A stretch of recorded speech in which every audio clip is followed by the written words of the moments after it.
آپ صلی اللہ علیہ وسلم فرماتے ہیں جس آدمی نے دنیا میں شہرت کا لباس پہنا اللہ رب العالمین قیامت کے دن ایسے آدمی کو ذلت کا لباس پہنائے گا اور پھر اس لباس میں آگ بھڑکا دی جائے گی۔ جس آدمی نے دنیا میں شہرت کا لباس پہنا اسے آخرت میں 2 سزا دی جائے گی۔ پہلی سزا یہ ہوگی کہ اس کو اللہ رب العالمین ذلت کا لباس پہنائے گا، ایسا لباس پہنائے گا جسے دیکھ کر کے لوگ اس کو ذلیل و خوار سمجھیں گے، اور پھر اس کے جسم کے اندر، اس کے لباس کے اندر اللہ رب العالمین اپنی قدرت سے آگ بھڑکا دے گا بطور سزا، بطور عبرت۔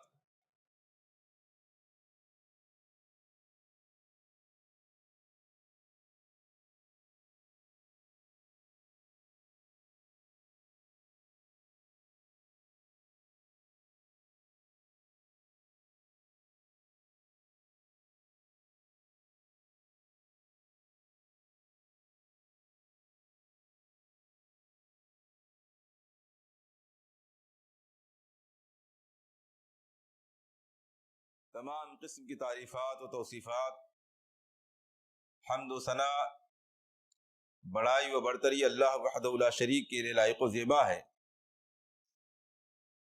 جو ساری کائنات کا خالق و مالک، سارے جہان کا رازق و پالنہار، ساری کائنات کے نظام کو تنہا چلانے والا اور تنہا معبود حقیقی ہے۔ اللہ رب العالمین کے حمد و ثنا کے بعد بے شمار رحمتیں، برکتیں، نوازشیں اور درود و سلام نازل ہوں اللہ رب العالمین کے بھیجے ہوئے تمام انبیاء اور رسول پر، خاص طور سے ہمارے اور آپ کے نبی اور رسول جناب محمد رسول اللہ صلی اللہ علیہ وسلم پر، آپ کے آل و اصحاب، آپ کے ازواج مطہرات اور قیامت تک صحیح معنوں میں آپ کی اتباع کرنے والے لوگوں پر، آمین۔ محترم سامعین، چونکہ پچھلے خطبہ جمعہ میں حجاب سے متعلق کچھ باتیں آپ کے سامنے آئی تھیں، اس لیے موقع کی مناسبت سے یہ بہتر معلوم ہوا کہ لباس کے تعلق سے بھی اسلام کی رہنمائی آپ کے سامنے پیش کی جائے۔ لباس کے تعلق سے اسلام کی رہنمائی اور اسلامی تعلیمات اور آداب کو ذکر کرنے سے پہلے 2 باتیں بطور تمہید آپ کے سامنے ذکر کروں۔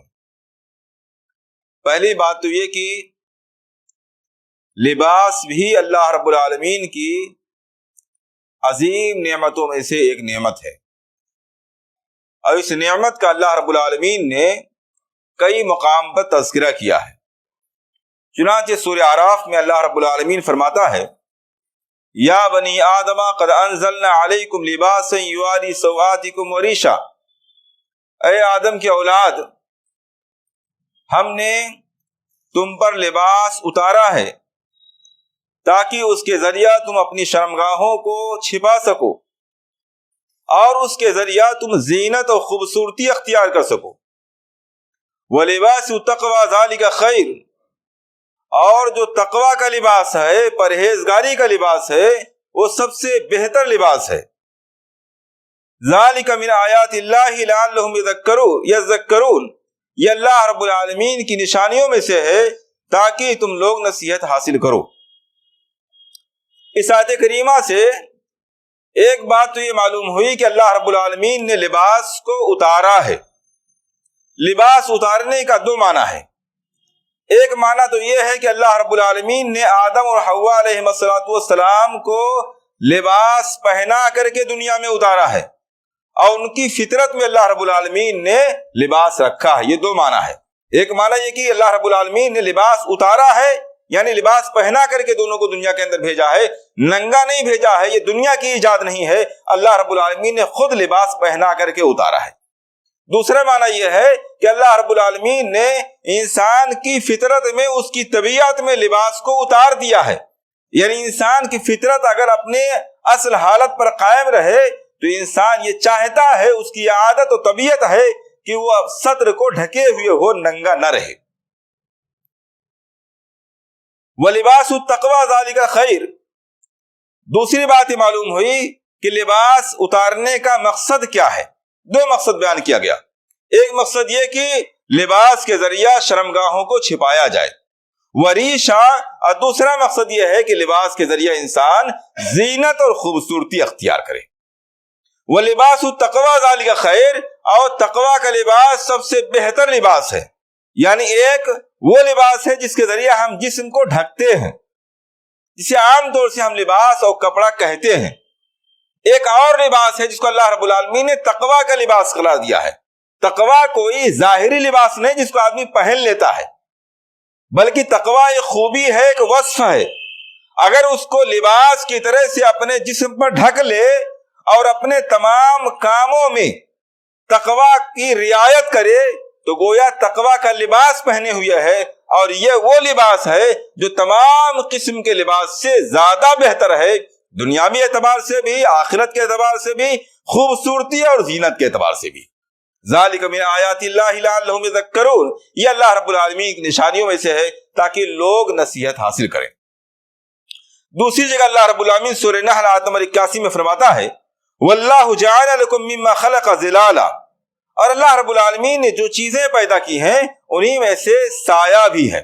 اللہ رب العالمین نے سایہ چھاؤں بنایا ہے، یہ اس کی نعمت ہے. وجعل لکم من الجبال اکنانا، اور اس نے تمہارے لیے پہاڑوں میں پناہ گاہیں بنائی ہیں، غار اور گفا بنایا ہے. وجعل لکم سرابیل تقیکم الحر وسرابیل تقیکم باسکم، اور اس نے تمہارے لیے لباس بنایا ہے جس کے ذریعہ تم موسم کی شدت سے بچتے ہو، گرمی اور سردی کی شدت سے اپنے جسم کو بچاتے ہو. وسرابیل تقیکم باسکم، اور ایک لباس وہ بنایا ہے جسے پہن کر کے آپسی جنگوں میں دشمن کے وار سے اپنی حفاظت کرتے ہو. جنگی لباس اللہ رب العالمین نے بنایا ہے. کذالک یتم نعمتہ علیکم لعلکم تسلمون، اللہ رب العالمین اسی طرح اپنی نعمتیں تم پر مکمل کرتا جا رہا ہے تاکہ تم اس کے فرما بردار بن جاؤ. اللہ رب العالمین نے ان دونوں آیات میں لباس کو بطور نعمت ذکر کیا ہے، لہذا ہمیں اور آپ کو چاہیے کہ اس غیر محسوس نعمت کو محسوس کرنے کی کوشش کریں. یہ اللہ رب العالمین کا ہم انسانوں کے ساتھ بہت بڑا فضل، بہت بڑا انعام ہے کہ اس نے ہمیں لباس کے ساتھ اتارا ہے، ہماری طبیعت میں لباس اور پردے کو رکھا ہے. ورنہ اگر خدا نہ خواستہ ایسا نہ ہوتا تو ہم میں اور دوسرے جانوروں میں اس معاملے میں کوئی فرق نہیں ہوتا، دوسرے جانوروں کی طرح سے ہم بھی بے پردہ اور ننگے ہوتے. یہ اللہ رب العالمین کا احسان اور اس کی بڑی نعمت اور عظیم احسان ہے. دوسری بات، لباس بھی ہمارے دین کا حصہ ہے. آپ جانتے ہیں بار بار یہ جملہ دہرایا جاتا ہے کہ اسلام ایک مکمل نظام حیات ہے. اس نے انسان کی پیدائش سے لے کر کے اس کے موت تک، بلکہ پیدائش سے پہلے سے لے کر کے موت کے بعد تک کے تمام معاملات کے بارے میں مکمل اور واضح رہنمائی فرمائی ہے. انسان کی ضرورتوں میں سے ایک اہم ضرورت لباس ہے. یقینی طور پر اسلام نے لباس کے بارے میں بھی ہماری رہنمائی فرمائی ہے. لباس بھی ہمارے دین کا، ہمارے مذہب کا ایک حصہ ہے. اب دیکھیے اللہ رب العالمین نے فرمایا یا ایھا الذین آمنوا اطیعوا اللہ واطیعوا الرسول واولی الامر منکم فإن تنازعتم فی شیء فردوه الی اللہ والرسول.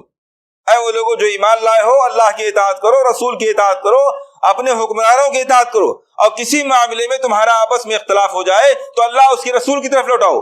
کسی بھی معاملے میں تمہارا اختلاف ہو جائے، لباس کیسا پہنا جائے اس کے بارے میں اگر اختلاف ہے، لوگ سمجھ نہیں پا رہے ہیں، اللہ اس کے رسول سے معلوم کیا جائے. تو لباس بھی ہمارے دین کا، ہمارے مذہب کا ایک حصہ ہے. اس کے بارے میں اسلام کی تعلیمات موجود ہیں. ہمیں چاہیے کہ لباس کے بارے میں بھی اسلامی تعلیمات کو سمجھیں اور اس پر عمل کرنے کی کوشش کریں. لباس ہمارے دین کا ایک حصہ ہے. ایک دوسری مثال دیکھیے اس تعلق سے، صحیح مسلم کی روایت ہے. حضرت جابر بن عبداللہ رضی اللہ تعالیٰ عنہ کہتے ہیں کہ اللہ کے رسول صلی اللہ علیہ وسلم کے پاس ہدیے کے طور پر ایک ریشم کی قبا آئی، ریشم کی قمیص آئی. اللہ کے رسول صلی اللہ علیہ وسلم نے ریشم کا لباس پہن لیا، اور ابھی پہنا ہی تھا کہ فوراً اللہ کے رسول صلی اللہ علیہ وسلم نے اس کو نکال دیا، اور نکالنے کے بعد حضرت عمر فاروق رضی اللہ تعالیٰ عنہ کے پاس بھیج دیا. لوگوں نے پوچھا اللہ کے رسول صلی اللہ علیہ وسلم آپ نے لباس ابھی پہنا ہی تھا اور فوراً اس کو نکال دیا. اللہ کے رسول صلی اللہ علیہ وسلم فرمانے لگے جاءنی جبریل جب یہ لباس میں نے پہنا تو فوراً جبریل امین آسمان سے اترے اور مجھے بتایا گیا اللہ کے رسول یہ لباس جو آپ نے پہنا ہے ریشم کا لباس یہ مردوں کے لیے حلال اور جائز نہیں ہے. حضرت عمر فاروق رضی اللہ عنہ کو معلوم ہوا تو روتے ہوئے آئے اور کہا اللہ کے رسول صلی اللہ علیہ وسلم جس لباس کو آپ نے ناپسند کیا ہے اسے میرے پاس بھیج دیا ہے, اگر میں آپ کے ناپسندیدہ لباس پہن لوں گا فمالی تو میرا کیا حشر ہوگا. اللہ کے رسول صلی اللہ علیہ وسلم فرمانے لگے عمر میں نے وہ لباس تمہارے پاس پہننے کے لیے نہیں بھیجا تھا, میں نے بیچنے کے لیے بھیجا تھا, اسے بازار میں لے جاؤ بیچ لاؤ. صحابی کہتے ہیں کہ اسے 2000 درہم میں بیچا گیا. میں آپ کے سامنے ذکر یہ کرنا چاہتا ہوں کہ ابھی اللہ کے رسول صلی اللہ علیہ وسلم نے ایک لباس پہنا ہی تھا جس لباس کی شریعت میں مردوں کو اجازت نہیں ہے. جبریل امین آسمان سے نازل ہوتے ہیں, فوراً اللہ رب العالمین کا حکم نازل ہوتا ہے. اللہ کے رسول صلی اللہ علیہ وسلم مردوں کے لیے لباس جائز نہیں ہے. معلوم یہ ہوا کہ لباس کے معاملے میں بھی اسلام نے ہم کو بہت سے آداب اور بہت سے اصول کا پابند بنایا ہے. یہ ہمارے دین کا ہمارے مذہب کا حصہ ہے, یہ ہماری تہذیب یہ ہماری عقل کا حصہ نہیں ہے کہ ہم جیسے چاہیں ویسے استعمال کریں. اس لیے جاننا ضروری ہے کہ لباس کے سلسلے میں اسلام کی تعلیم اور اسلام کے آداب اور اصول کیا ہیں. دیکھیے ایک بہت تفصیلی موضوع ہے, میں آج کے اس خطبے میں انشاءاللہ آپ کے سامنے عمومی اصول آپ کے سامنے رکھتا ہوں جو مرد اور خواتین دونوں کے تعلق سے عمومی اصول ہیں. باقی خواتین کے تعلق سے الگ اصول ہیں جو انشاءاللہ بعد میں آپ کے سامنے ذکر ہوں گے. آج انشاءاللہ عمومی اصول ذکر کیے جائیں گے. اس تعلق سے پہلا اصول اور قاعدہ یہ ہے کہ کسی مرد عورت میں سے کسی کا لباس جن سے مخالف کے مشابہ نہ ہو. مرد کا لباس عورتوں کے لباس کے مشابہ نہ ہو اور عورتوں کا لباس مردوں کے مشابہ نہ ہو. قدیم زمانے سے عورتوں اور مردوں کے لباسوں میں الگ الگ تہذیب اور الگ الگ طریقے کا سلسلہ چلا آ رہا ہے. قدیم زمانے سے اور تمام تہذیبوں میں تمام مذاہب میں تمام ممالک میں یہ چیز عام طور سے پائی جاتی ہے. مردوں کا لباس الگ ہے, ان کے پہننے کی تہذیب الگ ہے, عورتوں کا لباس ان کی تہذیب ان کا طور طریقہ الگ ہے. اللہ کے رسول صلی اللہ علیہ وسلم نے اس سلسلے میں ہمیں یہ تعلیم دی ہے کہ جس معاشرے میں بھی جس طور طریقے سے جس کیفیت میں عورتیں لباس پہنتی ہیں اس لباس کو مرد نہ پہنے اور مرد کے لباس کو عورت نہ پہنے. چنانچہ سنن نبی داؤد حدیث نمبر 4098 عن ابی ہریرہ رضی اللہ تعالی عنہ قال لعن رسول اللہ صلی اللہ علیہ وسلم الرجل يلبس لبسة المرأة والمرأة تلبس لبسة الرجل. ابو ہریرہ رضی اللہ تعالیٰ عنہ کہتے ہیں اللہ کے رسول صلی اللہ علیہ وسلم نے ایسے مرد پر لعنت فرمائی ہے جو عورتوں کا لباس پہنے اور ایسی عورت پر لعنت فرمائی ہے جو مردوں کا لباس پہنے. ایک دوسری روایت سے بخاری کی ہے عن ابن عباس رضی اللہ تعالیٰ عنہ قال لعن رسول اللہ صلی اللہ علیہ وسلم المتشبہین من الرجال بالنساء والمتشبہات من النساء بالرجال.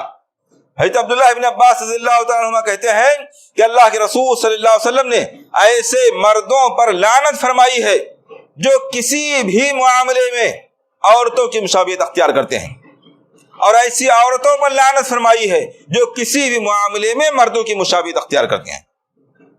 اگر یہ کہا جائے کہ تمام قسم کی بددعاؤں میں سے سب سے قبیح بددعا لعنت کی بددعا ہے تو بے جانا ہوگا. اور یہ دونوں حدیثیں آپ کے سامنے بیان کی گئی, دونوں میں اللہ کے رسول صلی اللہ علیہ وسلم نے جن سے مخالف یعنی مرد عورت کی عورت مرد کی مخالفت مشابہت اختیار کرے اس پر اللہ کے رسول صلی اللہ علیہ وسلم نے لعنت فرمائی ہے. لعنت کا معنی یہ ہوتا ہے اے اللہ فلاں شخص کو اپنی رحمت سے دور کر دے. یہ تمام قسم کی بددعا میں سے سب سے بدترین قسم کی بددعا ہے جو اللہ کے رسول صلی اللہ علیہ وسلم نے بیان فرمائی ہے. مشابہت کے معاملے میں اسلام کا اصول کتنا سخت ہے اس کا اندازہ آپ اس بات سے لگائیے کہ حضرت عائشہ رضی اللہ تعالیٰ عنہ سے پوچھا گیا کہ مردوں کی بناوٹ والے جوتے کو کیا عورت پہن سکتی ہے؟ جس ڈیزائن کا جوتا مرد پہنتے ہیں کیا اس ڈیزائن کا جوتا عورت پہن سکتی ہے؟ حضرت عائشہ رضی اللہ تعالیٰ عنہ کہتی ہیں لعن رسول اللہ صلی اللہ علیہ وسلم الرجلۃ من النساء. سنن ابی داؤد کی روایت ہے اللہ کے رسول صلی اللہ علیہ وسلم نے ان عورتوں پر لعنت فرمائی ہے جو مردوں کی مشابہت اختیار کرتی ہیں کسی بھی معاملے میں. صرف لباس ہی نہیں, آپ نے دیکھا جوتے کے معاملے میں سوال کیا گیا, حضرت عائشہ رضی اللہ تعالیٰ نے اس حدیث کو وہاں کوٹ کیا. معلوم یہ ہوا کہ مرد اور عورت کو اللہ کے رسول صلی اللہ علیہ وسلم نے اسلام نے الگ الگ رکھا ہے, دونوں کے لیے جائز نہیں کسی بھی معاملے میں ایک دوسرے کی مشابہت اختیار کریں. لباس کے معاملے میں بھی اسلام کا یہی اصول ہے. جو رنگ, جو ڈیزائن, جو کیفیت عورتیں کسی بھی معاشرے میں اختیار کرتی ہیں، مرد کے لیے اس طرح کا لباس اختیار کرنا اور عورتوں کے لیے مردوں کے لیے عورتوں کا مشابہ اختیار کرنا قطعاً جائز اور حلال نہیں ہے۔ دوسرا اصول، مرد اور عورت میں سے کسی کا لباس غیر مذہب کے مذہبی لباس کے مشابہ نہیں ہونا چاہیے، کفار و مشرکین کے مذہبی لباس کے مشابہ نہیں ہونا چاہیے۔ اور اسی اصول کی بنیاد پر اہل علم نے یہ بات بھی اس میں شامل کی ہے کہ جس طرح مسلمانوں کے لیے یہ جائز نہیں ہے کہ وہ غیر مسلمان کافروں اور مشرکوں کے لباس کی مشابہت اختیار کریں، ایسے یہ بھی جائز نہیں ہے کہ کسی بھی بدعتی یا فاسق یا اسلامی طور طریقے سے ہٹے ہوئے لوگوں کے تہذیب کو، ان کے طور طریقوں لباس کو اختیار کیا جائے۔ نہ کافروں اور مشرکوں کا لباس کو اختیار کرنا جائز ہے، اور نہ ہی فاسقوں اور بدعتیوں اور بدعملوں کے طور طریقے کو لباس کو اختیار کرنا جائز ہے۔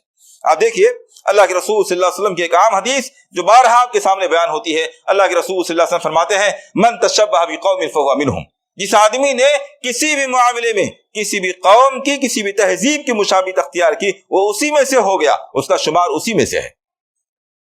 آپ دوسری روایت دیکھیے، سنن ابی داؤد، شداد بن اوس رضی اللہ تعالیٰ عنہ کہتے ہیں اللہ کے رسول صلی اللہ علیہ وسلم نے ارشاد فرمایا خالف الیہود فإنہم لا یصلون فی نعالہم ولا فی خفافہم، یہودیوں کی مخالفت اختیار کرو، وہ اپنے جوتوں میں اور موزوں میں نماز نہیں پڑھتے ہیں، وہ اپنے جوتوں میں اور موزوں میں نماز نہیں پڑھتے ہیں۔ یہودیوں کی مخالفت کرو، جب بھی موقع ملے جوتوں میں موزوں میں نماز پڑھو۔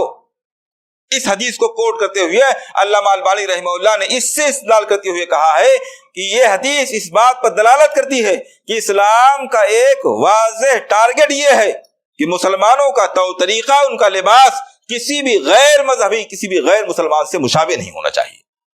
لباس کے معاملے میں بھی اسلام نے ہم کو اس بات کا پابند کیا ہے کہ مذہبی طور پر مسلمانوں کے علاوہ کوئی بھی مذہب جو لباس جو طور طریقہ جس طرح کے لباس کو استعمال کرتا ہے وہ کسی بھی مسلمان کے لیے استعمال کرنا جائز نہیں ہے۔ اس لیے آپ دیکھیے اللہ رب العالمین نے جہاں قرآن کریم میں رسول اکرم صلی اللہ علیہ وسلم کے طور طریقے سے ہٹنے والے کے لیے وعید بیان فرمائی ہے، وہیں سبیل المومنین کا تذکرہ فرمایا ہے۔ وَمَن يُشَاقِقِ الرَّسُولَ مِن بَعْدِ مَا تَبَيَّنَ لَهُ الْهُدَىٰ وَيَتَّبِعْ غَيْرَ سَبِيلِ الْمُؤْمِنِينَ نُوَلِّهِ مَا تَوَلَّىٰ وَنُصْلِهِ جَهَنَّمَ وَسَاءَتْ مَصِيرًا، جو آدمی رسول اکرم صلی اللہ علیہ وسلم کے بتلائے ہوئے طریقے سے ہٹ کر کے دوسرا کوئی راستہ اختیار کرتا ہے آپ کی تعلیمات کو جاننے کے باوجود، وَيَتَّبِعْ غَيْرَ سَبِيلِ الْمُؤْمِنِينَ، اور مومنین کے راستے کے علاوہ دوسرے راستے پر چلتا ہے۔ یعنی اسلام دو باتوں کی تعلیم دیتا ہے، نبی اکرم صلی اللہ علیہ وسلم کا راستہ اختیار کیا جائے اور مسلمانوں کے طریقے کو اختیار کیا جائے، مسلمانوں کے تہذیب کو، ان کے طور طریقے کو تمام معاملات میں فالو کیا جائے۔ اسی لیے حضرت عمر فاروق رضی اللہ تعالیٰ عنہ اپنے زمانے خلافت میں باقاعدہ اپنے عمرا کو، حکمران کو یہ ہدایت کیا کرتے تھے کہ لوگوں سے کہیے کہ وہ مشرکین کے تہذیب، ان کے طور طریقے سے اپنے آپ کو دور رکھیں۔ یہ اسلام کا ایک اصول ہے۔ اسی لیے آپ دیکھیے حضرت عبداللہ بن عمرو بن عاص رضی اللہ تعالیٰ عنہ کہتے ہیں کہ اللہ کے رسول صلی اللہ علیہ وسلم نے میرے جسم پر ایک دن پیلے رنگ کا دو لباس دیکھا۔ اللہ کے رسول صلی اللہ علیہ وسلم نے میرے جسم پر دو پیلے زرد رنگ کا دو لباس دیکھا۔ اللہ کے رسول صلی اللہ علیہ وسلم فرمایا ان هذه من ثياب الكفار فلا تلبسها، عبداللہ بن عمرو بن عاص یہ لباس جو تو پہنے ہوئے ہو یہ کافروں کے لباس میں سے ہے۔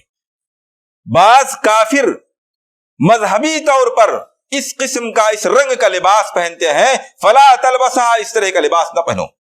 معلوم یہ ہوا کہ جس رنگ کا لباس کسی مذہب میں مذہبی طور پر استعمال کیا جاتا ہے، جس انداز کا سلا ہوا لباس کسی مذہب میں مذہبی طور پر استعمال کیا جاتا ہے، یا کسی بھی طرح کا کوئی لباس اگر کسی مذہب کے لوگ مذہبی طور پر استعمال کرتے ہیں تو کسی بھی مسلمان کے لیے جائز نہیں ہے کہ اس رنگ اور اس طریقے کا لباس اپنے طور پر استعمال کریں۔ اسلام نے مسلمانوں کو لباس کے آداب میں سے اس بات کی تعلیم دی ہے کہ کسی بھی غیر کی نقالی نہ کی جائے۔ یہ بہت افسوس کا مقام ہے کہ آج مسلمان نقالی کی ذہنیت کا شکار ہو گیا ہے۔ ہر معاملے میں، طور طریقے میں، لباس میں، زبان میں، تہذیب میں غیروں کی نقالی کا حریص ہو چکا ہے۔ اسلام ہمیں قطعاً اس بات کی اجازت نہیں دیتا ہے۔ غیر کی نقالی کا مطلب یہ ہے کہ ہم اپنے ذہن کے کسی نہ کسی حصے میں تصور کرتے ہیں کہ اسلام نے ہم کو جو کچھ دیا ہے وہ مکمل نہیں ہے، بہتر نہیں ہے، حالانکہ غلط ہے۔ اسلام نے جو کچھ دیا ہے وہ مکمل بھی ہے اور سب سے بہتر ہے۔ ہر معاملے میں، دنیاوی اعتبار سے بھی، دینی اعتبار سے بھی، تہذیبی اعتبار سے بھی، پردے کے اعتبار سے بھی، عزت کے اعتبار سے بھی، جتنے بھی اعتبارات ہو سکتے ہیں، ہر اعتبار سے مکمل بھی ہے، بہتر بھی ہے۔ اس لیے اسلام ہم کو اس بات کی اجازت نہیں دیتا ہے کہ اپنی تہذیب، اپنے آداب، اپنے اصول و تعلیمات کو چھوڑ کر کے غیر کی طرف للچائی ہوئی نظروں سے دیکھیں۔ اس لیے کسی مسلمان کے لیے لباس کے معاملے میں بھی اس بات کی اجازت نہیں ہے کہ غیروں کے مذہبی رنگ اور طور طریقے کو بطور لباس استعمال کیا جائے۔ اسی طرح لباس کے تعلق سے اسلام کا ایک اصول یہ بھی ہے کہ شہرت کا لباس نہ پہنا جائے۔ یہ بڑا عظیم معاملہ ہے اور عام طور سے ہم اور آپ اس میں ملوث ہیں۔ شہرت کا لباس نہ پہنا جائے۔ آئیے پہلے حدیث دیکھتے ہیں۔ سنن ابی داؤد کی روایت ہے، حدیث نمبر 4030، عن ابن عمر رضی اللہ تعالی عنہما قال قال رسول اللہ صلی اللہ علیہ وسلم من لبس ثوب شہرت فی الدنیا البسہ اللہ ثوب مذلۃ یوم القیامہ ثم الہب فیہ نارا۔ آپ صلی اللہ علیہ وسلم فرماتے ہیں جس آدمی نے دنیا میں شہرت کا لباس پہنا، اللہ رب العالمین قیامت کے دن ایسے آدمی کو ذلت کا لباس پہنائے گا اور پھر اس لباس میں آگ بھڑکا دی جائے گی۔ جس آدمی نے دنیا میں شہرت کا لباس پہنا اسے آخرت میں 2 سزا دی جائے گی۔ پہلی سزا یہ ہوگی کہ اس کو اللہ رب العالمین ذلت کا لباس پہنائے گا، ایسا لباس پہنائے گا جسے دیکھ کر کے لوگ اس کو ذلیل و خوار سمجھیں گے، اور پھر اس کے جسم کے اندر، اس کے لباس کے اندر اللہ رب العالمین اپنی قدرت سے آگ بھڑکا دے گا بطور سزا، بطور عبرت۔ یہ شہرت کا لباس کیا ہے؟ علامہ شوکانی اور دوسرے محدثین نے شہرت کے لباس کی تشریح کرتے ہوئے لکھا ہے وَهُوَ كُلُّ ثَوْبٍ يُقْصَدُ بِهِ الْإِشْتِهَارُ بَيْنَ النَّاسِ۔ شہرت کا لباس کیا ہے؟ ہر وہ لباس جسے اس لیے پہنا جائے تاکہ معاشرے میں اس کے ذریعہ شہرت مل جائے، آپ کی لباس کو دیکھ کر کے آپ کی طرف لوگوں کی نظریں اٹھیں، معاشرے میں چرچا ہو کہ فلاں آدمی تو اس طرح کا لباس پہنا ہوا تھا، ایک شہرت ملے، چرچا ملے، نام و نمود پیدا ہو۔ ہر لباس جس کے ذریعہ شہرت طلب کرنا مقصود ہو وہ شہرت کا لباس ہے۔ سواء کان الثوب نفیسا یلبسہ تفاخرا بالدنیا وزینتہا، چاہے وہ لباس نفیس اور عمدہ قسم کا ہو، اس لیے پہنا گیا ہو تاکہ دنیا کے اندر ایک دوسرے پر برتری جتائی جائے، زینت دکھائی جائے۔ لباس عمدہ پہنا جائے شہرت کے لیے تب بھی وہ شہرت کا لباس ہے۔ وَأَوْ خَسِيسَهَا يَلْبَسُهُ إِظْهَارًا لِلزُّهْدِ وَالرِّيَاءِ، یا بہت معمولی ہلکے قسم کا پیوند لگا ہوا گھٹیا قسم کا آدمی لباس پہن رہا ہے تاکہ لوگ دیکھ کر کے کہیں بہت متقی، بہت پرہیزگار، بہت سادہ آدمی ہے۔ لباس کسی بھی طرح کا ہو، بہت سادہ، بہت عمدہ، کسی بھی طرح کا ہو، اگر پہننے والی کی نیت یہ ہے کہ اس کے ذریعے ہم کو شہرت ملے، چرچا ہو، نام و نمود ہو، تو یہ شہرت کا لباس ہے، اور اس کے لیے اللہ کے رسول صلی اللہ علیہ وسلم نے 2 سزائیں بیان فرمائی ہیں۔ اللہ رب العالمین ایسے شخص کو قیامت کے دن ذلت کا لباس پہنائے گا اور اس شخص کے لباس میں آگ بھڑکا دی جائے گی بطور سزا۔ اس لیے شہرت کی نیت سے لباس استعمال کرنا کسی بھی قسم کا جائز نہیں۔ یہ قطعاً مراد نہیں ہے کہ آپ نفیس لباس استعمال نہ کیجیے، نفیس اور عمدہ لباس استعمال کیجیے۔ اللہ کے رسول صلی اللہ علیہ وسلم فرمایا ان اللہ جمیل یحب الجمال، اللہ رب العالمین جمیل ہے، وہ چاہتا ہے کہ ایک شخص جمال اختیار کرے، خوبصورتی اختیار کرے، زینت اختیار کیا جائے اسلام کے اصول و آداب کے حد میں رہتے ہوئے۔ لیکن اگر زینت کے بجائے، خوبصورتی کے بجائے، اچھا محسوس ہونے کے بجائے آدمی اس کے ذریعہ شہرت کی نیت کیے ہوئی ہو تو وہی لباس، وہی کپڑا انسان کے شہرت کا لباس بن جاتا ہے جو قیامت والے دن اس کے لیے ذلت کا سبب بن جائے گا۔ اس لیے نفیس سے نفیس لباس یا معمولی سے معمولی لباس شہرت کی نیت سے نہ پہنی جائے، یہ اسلام کی نظر میں سخت معیوب اور گناہ کی چیز ہے۔ اسی طرح لباس کے تعلق سے اسلام کے اصول میں سے یہ بھی ہے کہ بعض وہ لباس جن کے تعلق سے اسلام نے حرمت بیان کیا ہے اس کو نہ پہنا جائے۔ مثال کے طور پر مردوں کے لیے سونے اور چاندی کے بنے ہوئے لباس کو پہننا حرام ہے، یا ریشم کے لباس کو پہننا حرام ہے۔ اس طرح کا اور تمام لباس جس کے بارے میں کہہ دیا گیا کہ یہ حرام ہے صراحت کے ساتھ، اس طرح کا لباس استعمال نہ کیا جائے۔ اسی طرح لباس کے تعلق سے بھی اسلام کا ایک اصول، عام اصول بھی ہے، اور لباس کے تعلق سے بھی اصول یہ ہے کہ اس معاملے میں فضول خرچی نہ کی جائے. یہ عام اصول بھی ہے اور لباس کے تعلق سے بھی یہی اصول ہے کہ فضول خرچی نہ کی جائے. جتنی ضرورت ہے آدمی اسی اعتبار سے لباس بنائے اور پہنے.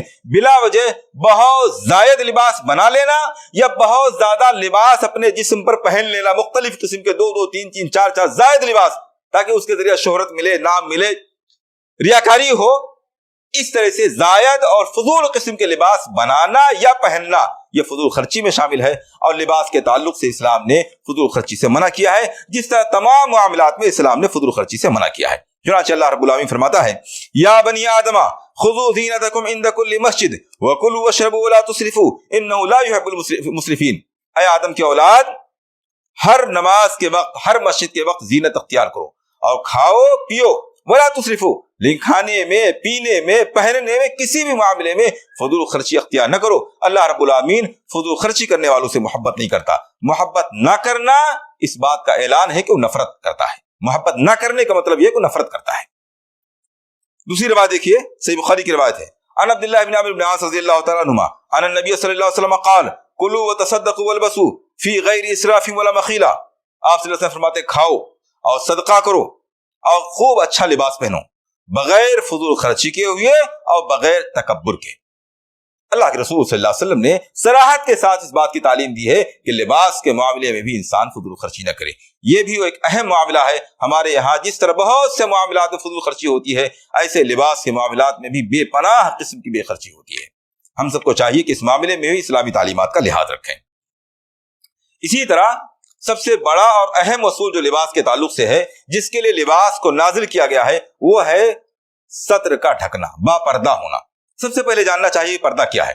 انسان مرد کے لیے ستر اس کے ناف سے لے کر کے اس کے گھٹنے تک کا حصہ ستر ہے.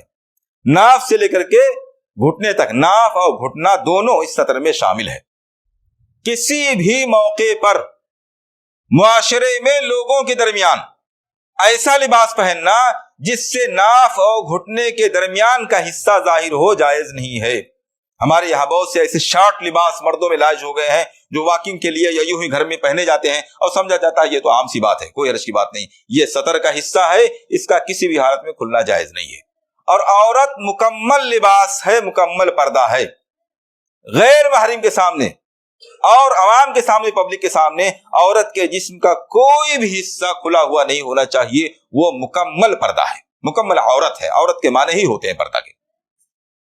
اسلام نے اس تعلق سے فرمایا، اللہ رب العالمین کا ارشاد ہے یا بنی آدم قد انزلنا علیکم لباسا یواری سوآتکم وریشا. اے بنی آدم، ہم نے تم پر لباس نازل کیا ہے تاکہ اس کے ذریعے تم اپنے ستر کو ڈھکو، پردہ کرو، وریشا، اور اس کے ذریعے تم زینت اختیار کرو. اللہ کے رسول صلی اللہ علیہ وسلم فرماتے ہیں صنفان من اہل النار لم اراہما. 2 جہنمی قسم کے لوگ، اہل جہنم میں سے 2 قسم کے لوگ ایسے ہیں جن کو ابھی ہم نے دیکھا نہیں ہے. اللہ کے رسول صلی اللہ علیہ وسلم کے زمانے میں ابھی اس قسم کے لوگ وجود میں نہیں آئے تھے، لیکن آئندہ آئیں گے. آپ صلی اللہ علیہ وسلم کی پیشین گوئی فرمائی. 2 قسم کے لوگ، ایک وہ لوگ ہیں معهم سباط كاذناب البقر، ان کے ہاتھوں میں گائے کے دم کی طرح سے موٹے موٹے کوڑے ہوں گے جن کے ذریعے وہ لوگوں کو ماریں گے، ظلم و زیادتی کریں گے. نہایت ظالم و جابر قسم کے لوگ آئیں گے، اہل جہنم ہوں گے، وہ جہنمی ہوں گے. دوسرے کون لوگ ہوں گے؟ آپ صلی اللہ علیہ وسلم فرمایا وَنِسَاءٌ كَاسِيَاتٌ عَارِيَاتٌ مُمِيلَاتٌ مَائِلَاتٌ. اور ایسی عورتیں جو لباس پہنے ہوئے ہوں گی اس کے باوجود ننگی ہوں گی. لباس پہنے ہوئے ہوں گی اور ننگی ہوں گی. لباس پہننے کے باوجود بھی ایک شخص ننگا ہو سکتا ہے.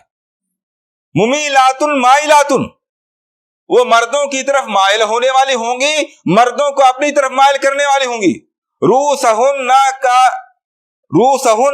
کاسنمۃ البخت المائلہ، ان کے سر پہ جو چوٹیاں بندھی ہوئی ہوں گی وہ بختی، ایک قسم کا اونٹ ہوتا ہے، بختی اونٹ کے کوہان کی طرح سے ان کی چوٹیاں جھکی ہوئی ہوں گی، بال سمیٹ کر کے جوڑا بنائے ہوئے بختی اونٹ کی طرح سے، بختی اونٹ کے کوہان کی طرح سے اپنا بال اکٹھا کیے ہوئے جوڑا بنائے ہوئے ہوں گی.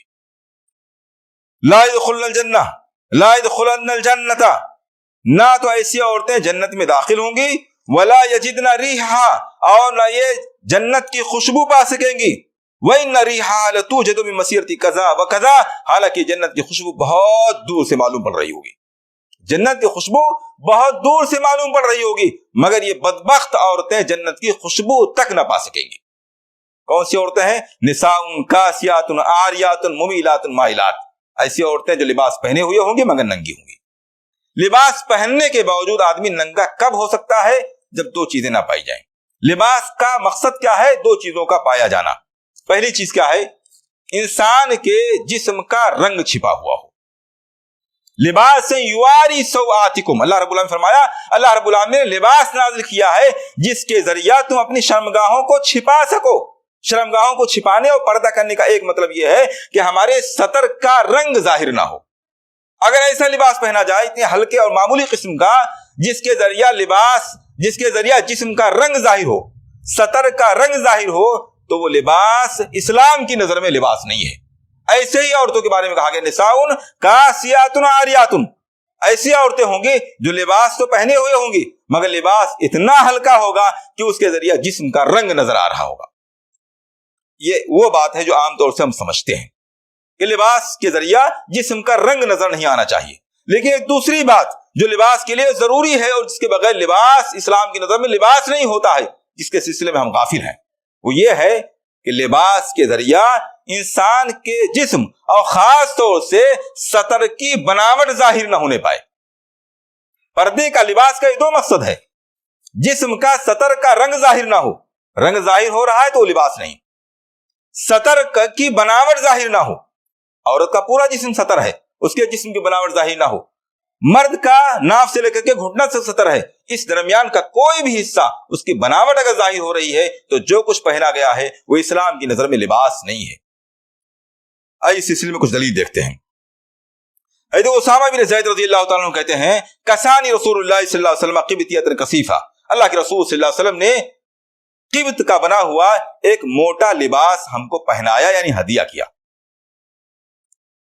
کہتے ہیں میں اللہ کے رسول صلی اللہ علیہ وسلم سے ملا، وہ لباس میں پہنے ہوئے نہیں تھا۔ ہدیہ دینے والا چاہتا ہے کہ جو میں ہدیے کے طور پر دوں اسے استعمال کیا جائے۔ اسامہ بن زید رضی اللہ تعالیٰ عنہ کہتے ہیں وہ لباس میں نے نہیں پہنا تھا۔ اللہ کے رسول صلی اللہ علیہ وسلم نے پوچھا اسامہ وہ لباس کیا ہوا، تم نے پہنا نہیں؟ انہوں نے کہا اللہ کے رسول صلی اللہ علیہ وسلم میں نے وہ لباس اپنی بیوی کو پہنا دیا ہے، میں نے وہ لباس اپنی بیوی کو دے دیا ہے۔ اللہ کے رسول صلی اللہ علیہ وسلم فرماتے ہیں مرہا فلتجعل تحتها غلالا، اسامہ اپنی بیوی کو حکم دو کہ وہ اس لباس کے نیچے استر ڈال لے۔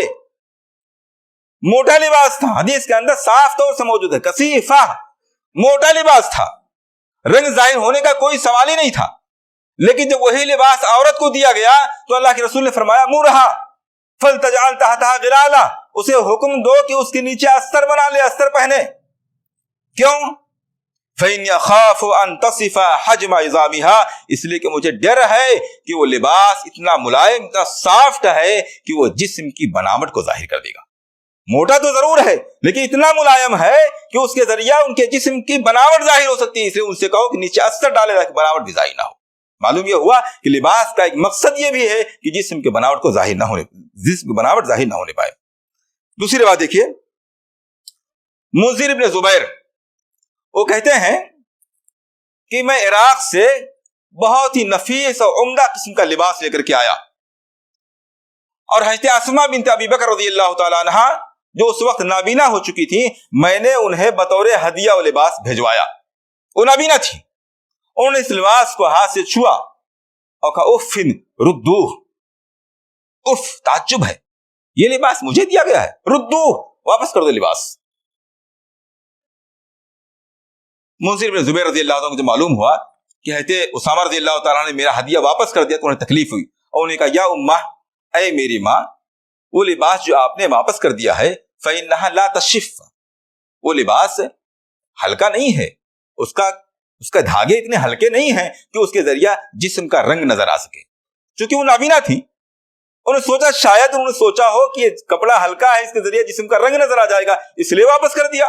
یا امہ انہا لم تشف، اے میری ماں، یہ لباس اتنا ہلکا نہیں کہ اس کے ذریعہ جسم کا رنگ نظر آ سکے۔ انہوں نے کہا فَإِن لَمْ تَشِف فَإِنَّهَا تَصِف، اگرچہ اس کے ذریعہ جسم کا رنگ نظر نہیں آئے گا لیکن یہ اتنا نفیس، اتنا ملائم قسم کا لباس ہے کہ اگر میں پہنوں گی تو اس کے ذریعہ لباس کا حجم، جسم کی بناوٹ ظاہر ہوگی۔